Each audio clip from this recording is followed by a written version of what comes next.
नमस्कार, जय श्री कृष्ण। कैसे हैं आप सब? मेरे यूट्यूब चैनल धर्म समाधान में आप सभी लोगों का हार्दिक स्वागत है। आज हम आपको कार्तिक मास में सुनी जाने वाली तुलसी जी की महिमा की एक कथा सुनाएंगे। इस कथा का श्रवण करने से आपके ऊपर भगवान श्री कृष्ण की कृपा होगी। कथा सुनने से पूर्व हम माता तुलसी की स्तुति करेंगे। आप हाथ जोड़कर कहें, महाप्रसाद जननी सर्व सौभाग्यवर्धिनी आदि व्याधि हरम नित्य तुलसी त्वाम नमस्तुते। वसुदेव सुतम देवम कंस चारूढ़ मर्दनम देवकी परमानंदम कृष्णं वंदे जगद्गुरुम। त्वमेव माता च पिता त्वमेव त्वमेव बंधुश्च सखा त्वमेव त्वमेव विद्या द्रविड़म त्वमेव त्वमेव सर्वं मम देवदेव। तुलसी जी की महिमा की कथा शास्त्रों के अनुसार इस प्रकार से है। ब्रह्मा जी कहते हैं कि कार्तिक मास में जो भक्त प्रातः काल स्नान करके पवित्र हो कोमल तुलसी दल से भगवान दामोदर की पूजा करते हैं वह निश्चय ही मोक्ष पाते हैं। पूर्व काल की बात है, भक्त विष्णुदास भक्ति पूर्वक तुलसी पूजन से शीघ्र ही भगवान के धाम को चला गया और राजा चोल उसकी तुलना में गौड़ हो गए। तुलसी से भगवान की पूजा पाप का नाश और पुण्य की वृद्धि करने वाली होती है। अपनी लगाई हुई तुलसी जितना ही अपने मूल का विस्तार करती है उतने ही सहस्त्र युगों तक मनुष्य ब्रह्मलोक में प्रतिष्ठित रहता है। यदि कोई तुलसी संयुक्त जल में स्नान करता है तो वह पाप मुक्त हो आनंद को प्राप्त होता है और उसे जीवन में अनन्य प्रकार के सुख की अनुभूति होती है। जिसके घर में तुलसी जी का पवित्र पौधा विद्यमान होता है उसका घर तीर्थ के समान है। वहाँ यमराज के दूत नहीं जाते हैं। जो मनुष्य तुलसी काष्ठ संयुक्त गंध धारण करते हैं क्रियमाण पाप उसके शरीर का स्पर्श नहीं करते। जहाँ तुलसी वन की छाया हो वहीं पर पितरों की तृप्ति के लिए श्राद्ध करना चाहिए। जिसके कान में मुख में और मस्तक पर तुलसी का पत्ता दिखाई देता है उसके ऊपर यमराज दृष्टि नहीं डाल सकते। प्राचीन काल की बात है, हरिमेधा और सुमेधा नामक दो ब्राह्मण थे। वह जाते जाते किसी दुर्गम वन में परिश्रम से व्याकुल हो गए। वहाँ उन्होंने एक स्थान पर तुलसी दल देखा। सुमेधा ने तुलसी का महान वन देखकर उसकी परिक्रमा की और भक्ति पूर्वक प्रणाम किया। यह देख हरिमेधा ने पूछा कि तुमने अन्य सभी देवी देवताओं को पूजा किया, उपासना की, तीर्थों में गए, तीर्थ व्रतों के रहते हुए भी तुलसी वन को प्रणाम क्यों किया?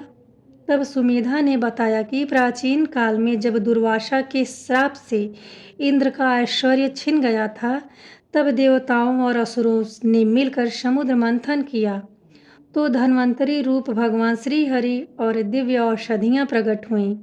उन दिव्य औषधियों में मंडलाकार तुलसी उत्पन्न हुई जिसे ब्रह्मा आदि देवताओं ने श्री हरि को समर्पित किया और भगवान ने उसे ग्रहण किया। भगवान नारायण संसार के रक्षक और तुलसी उनकी प्रियतमा है, इसीलिए मैंने उनको प्रणाम किया है। सुमेधा इस प्रकार कह रहे थे कि सूर्य के समान अत्यंत तेजस्वी विशाल विमान उनके निकट आके उतरता है। उन दोनों के समक्ष ही वहाँ एक बरगद का वृक्ष गिरा पड़ा था और उसमें से दो दिव्य पुरुष प्रकट हुए। उन दोनों ने हरिमेधा और सुमेधा को प्रणाम किया। तब दोनों ब्राह्मणों ने उनसे पूछा कि आप कौन हैं? तब उनमें से जो बड़ा था वह बोला, मेरा नाम आस्तिक है। एक दिन मैं नंदन वन में पर्वत पर क्रीड़ा करने गया था तो देवांगनाओं ने मेरे साथ इच्छा अनुसार विहार किया। उस समय उन युवतियों के हार के मोती टूटकर तपस्या करते हुए लोमश ऋषि पे जा गिरे। यह देखकर मुनि को क्रोध आया और उन्होंने सोचा कि स्त्रियां तो परतंत्र होती हैं, अतः यह उनका अपराध नहीं, दुराचारी आस्तिक ही शाप के योग्य है। ऐसा सोच करके उन्होंने मुझे शापित किया, अरे तू ब्रह्म राक्षस होकर बरगद के पेड़ में निवास कर। जब मैंने विनती से उन्हें प्रसन्न किया तो उन्होंने शाप से मुक्ति की विधि सुनिश्चित कर दी कि जब तुम किसी ब्राह्मण के मुख से तुलसी दल की महिमा सुनेगा तो तत्काल तुझे उत्तम मोक्ष प्राप्त होंगे। इस प्रकार मुक्ति का शाप पाकर मैं चिरकाल से इस वट वृक्ष में निवास करता था। आज दैववश आपके दर्शन से मेरा छुटकारा हुआ। तत्पश्चात दोनों श्रेष्ठ ब्राह्मण परस्पर पुण्यमयी तुलसी की प्रशंसा करते हुए तीर्थ यात्रा को चल दिए। इसलिए भगवान विष्णु को प्रसन्नता देने वाले इस कार्तिक मास में तुलसी की पूजा अवश्य करनी चाहिए। कार्तिक शुक्ल नवमी को द्वापर युग का प्रारंभ हुआ है। इसी तिथि की नवमी से एकादशी तक मनुष्य शास्त्रोक्त विधि से तुलसी विवाह का उत्सव करते हैं, तो उन्हें कन्यादान का फल प्राप्त होता है। पूर्व काल में कनक की पुत्री किशोरी ने एकादशी के दिन संध्या के समय तुलसी की विवाह विधि संपन्न की थी। इससे वह वैधव्य दोष से मुक्त हो गई। अब तुलसी विवाह की विधि आप जान लें। 1 तोला स्वर्ण की भगवान विष्णु की प्रतिमा बनवाएं या अपनी भक्ति के अनुसार आधे या चौथाई तोले की भी बनवा सकते हैं। यह भी न होने पर अन्य धातुओं के सम्मिश्रण से बनवाएं। फिर तुलसी और भगवान विष्णु की प्रतिमा की प्राण प्रतिष्ठा करके स्तुति आदि करें। भगवान को निद्रा से जगावें। फिर पुरुष सूक्त सेवा षोडशोपचार से उनकी पूजा करें। पहले देश काल का स्मरण करें, गणेश जी का पूजन करें।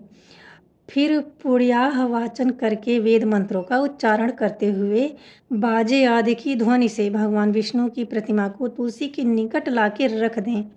प्रतिमा को सुंदर वस्त्रों व अलंकारों से सजाएं। उसी समय भगवान विष्णु का आवाहन करें। मंत्र हैं: आगच्छ भगवत देव अर्चिष्यामि केशव तुभ्यं दास्यामि तुलसी सर्व काम प्रदो भव। अर्थात हे भगवान केशव, आइए देव, मैं आपकी पूजा करूंगी, सेवा करूंगी, तुलसी जी को समर्पित करूंगी और सब मनोरथों को पूर्ण करें।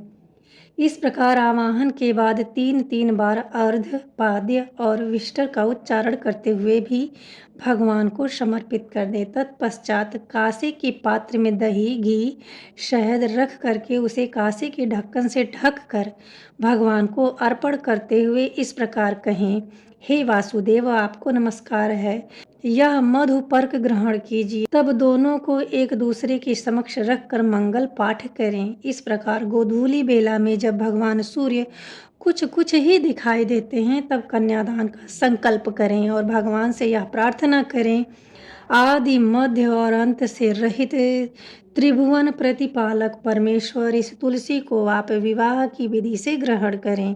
यह पार्वती के बीज से प्रकट हुई हैं, वृंदावन की भस्म में स्थित रही हैं तथा आदि मध्य और अंत में शून्य हैं। आपको तुलसी अत्यंत प्रिय है, अतः इसे मैं आपकी सेवा में अर्पित करता हूँ या अर्पित करती हूँ। मैंने जल के घड़ों से सींचकर और अन्य सभी प्रकार सेवाएं करके अपनी पुत्री की भांति से पाला पोसा है, बढ़ाया है और आपकी तुलसी आपको ही दे रहा हूँ या दे रही हूँ। हे प्रभु, कृपा करके इसे ग्रहण करें। इस प्रकार तुलसी का दान करके फिर उन दोनों को अर्थात तुलसी को और भगवान श्री हरि विष्णु की पूजा करें। अगले दिन प्रातःकाल पुनः पूजा करें। अग्नि की स्थापना करके उसमें द्वादशाक्षर मंत्र से खीर, घी, मधु और तिल मिश्रित द्रव्य की 108 आहुति दें। आप चाहें तो आचार्य से भी होम की शेष पूजा करवा सकते हैं। तब भगवान से प्रार्थना करके कहें: प्रभु, आपकी प्रसन्नता के लिए मैंने यह व्रत किया। इसमें जो भी कमी रह गई हो वह आपके प्रसाद से पूर्णता को प्राप्त हो जाए। अब आप तुलसी के साथ वैकुंठ धाम को पधारें। आप मेरे द्वारा की गई पूजा से सदा संतुष्ट रहकर मुझे कृतार्थ करें। इस प्रकार व्यक्ति तुलसी विवाह का पारायण करके भोजन करे और भोजन के बाद तुलसी के स्वतः गिरे हुए पत्ते को खा करके सब पापों से मुक्त होकर भगवान विष्णु के धाम को प्राप्त होंगे। भोजन में आंवला और बेर का फल खाने से उच्छिष्ट दोष मिट जाते हैं।